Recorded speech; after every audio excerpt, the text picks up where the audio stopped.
ઘરની અંદર પાણી ભરાવાથી ગામને તકલીફ ખૂબ પડે, પાણીનો નિકાલ કરવા માટે જીવણભાઈ આવ્યા અને પોલીસ સ્ટાફ આવ્યો, એના કારણથી થોડું અમને પાણીનો તે નિકાલ થયો. અને હવે પાછો થોડો વરસાદ વધારે આવે તો પાછી આથી તકલીફ થોડી વધે એવું અમને જાણવામાં આવે. અત્યારે બહુ હાલત અમારી ખરાબ છે, પાણી બહુ ભરાઈ ગયા.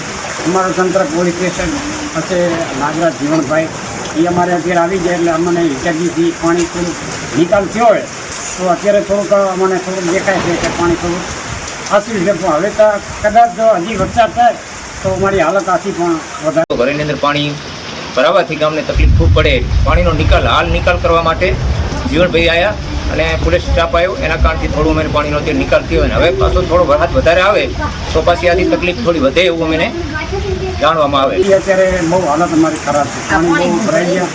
અમારું તંત્ર પોલીસ સ્ટેશન પછી નાગરાજ જીવણભાઈ એ અમારે અત્યારે આવી જાય એટલે અમને હિટકીથી પાણી થોડું નિકાલ થયો હોય તો અત્યારે થોડુંક અમને થોડુંક દેખાય છે કે પાણી થોડું આસી છે. પણ હવે તો કદાચ જો હજી વરસાદ થાય તો અમારી હાલત આથી પણ વધારે.